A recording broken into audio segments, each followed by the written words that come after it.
It is back 2 years after the city shelved plans for a dirt bike track. Cleveland City Council now moving forward with plans to study that idea again. 5 on Your Side investigator Scott Knoll now with a closer look at the city's fight to get those riders off the street. Yeah, council approved a feasibility study, nearly $156,000. Just don't call it a dirt bike track.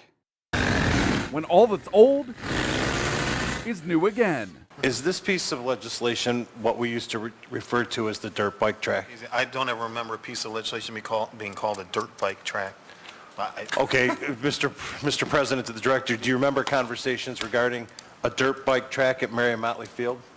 We had one time had proposed an OHV BMX park at Marion Motley Field. Mayor Frank Jackson's administration quick to point out any planned track for so-called off-highway vehicles wouldn't just be for the dirt bikes and ATVs that some say overrun city streets during the summer.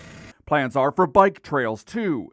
In 2017, council approved more than $2 million to develop a similar project at Marion Motley Park.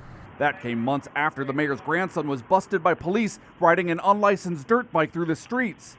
Plans for that track eventually fell through, and the city says it spent only a fraction of that $2 million. The only thing we did at Marion Motley was to do the environmental remediation. Now the administration pushing the plan again, convincing council to pay for a feasibility study for the project. Whether it's the location or if it is justifiable in building an off-road track. According to a request for proposals dated last June, the city's already conducted what it calls a preliminary site study analysis for recommended locations.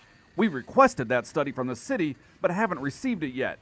This week, administrators told council no site has been chosen for what some see as a chance to broaden the city's recreational offerings. This is a huge market that we're talking about. A lot of people don't recognize the millions of dollars that go into this. While others on council worry about what they call the unintended consequences a track could bring. Bikes, unlicensed, will be running through our city streets to go to that location, guaranteed, unless I have a high assurance from the CPD that they're going to pursue those people. The city hopes to have the recommendations from the study early next summer. Any plans to go ahead with building the track would need to come back before council for approval. Reporting live on 5 on Your Side investigator Scott Knoll.